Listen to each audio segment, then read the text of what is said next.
So we're going to jump right into this story.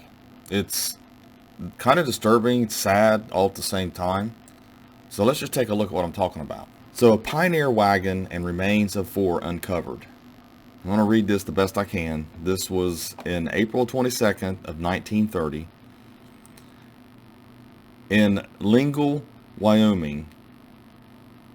Remains of an old immigrant wagon with skeletons of 4 persons have been unearthed near here on the Oregon Trail. A county grader working the roads west of Lingle last Friday unearthed the skeleton of a woman. Excavation Monday uncovered 3 more skeletons, 2 adults and 1 child. The remains of the wagon also were found, all buried beneath a foot of drift soil. Beside the child were found remains of 2 dolls and a small bag of nickels dated 1866 and 1867. Near the skeletons were found many articles of household use. The bones were unearthed about a half-mile from the scene of the Grattan massacre, which occurred in 1854. Pioneers here, who have sought to reconstruct the story of the death of the 4 persons, believe the 2 men, a wife and the child, were massacred by Indians. The wagon apparently had been fired by the Indians, but the blaze died out before destroying all the contents. The child had clutched her dearest treasures, the dolls and the little bag of nickels. Now here is the story of the Grattan fight, or the massacre that they were talking about. If you come over to, it's yohistory.org, and you can look this up, and I recommend reading this story. It was published December 5th of 2016 by Douglas R. Cubison. Basically, the massacre of 1854 involved U.S. soldiers, and it was around Fort Laramie and in the Minicajo Sioux.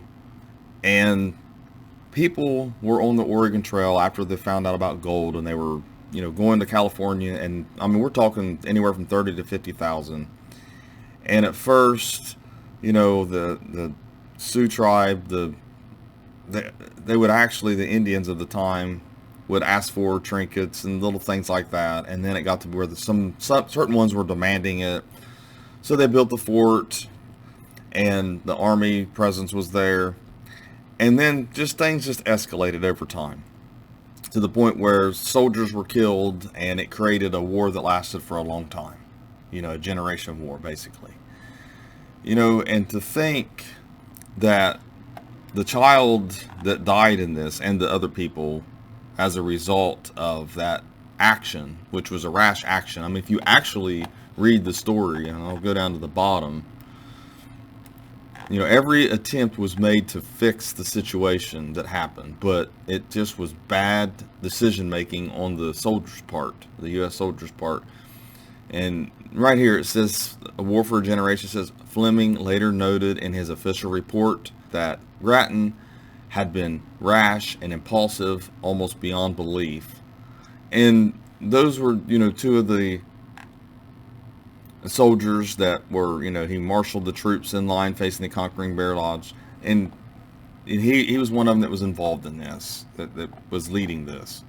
The history behind this is something else. I mean, it's sad. Here's one of the nickels that was found. Someone decided to memorialize, the young girl. And I don't know how I feel about all of this. I mean, to me, it's cool that there was history and they were remembered. Of course, you don't know their names here. I don't know who they were. But just to think that, she was just with her parents. She had a little bag of nickels, had 2 dolls, and they were heading out for a better life, and it ended. It ended there, and basically sometime after 1867, I mean, if the nickels were dated 66 and 67, so the war was already going on at that point. I mean, it was already a bad situation to even be on the Oregon Trail at that point. So anyways, a little different type of story here and video, but thanks for watching my video. And let me know what you think in the comments. If you haven't subscribed to my channel, please do, and hit the bell to receive all notifications. And also, don't forget, this is my website, portsmouthcoinshop.com. You can come over here and check out all of the coins that I have to offer at portsmouthcoinshop.com. And above all, have a great day.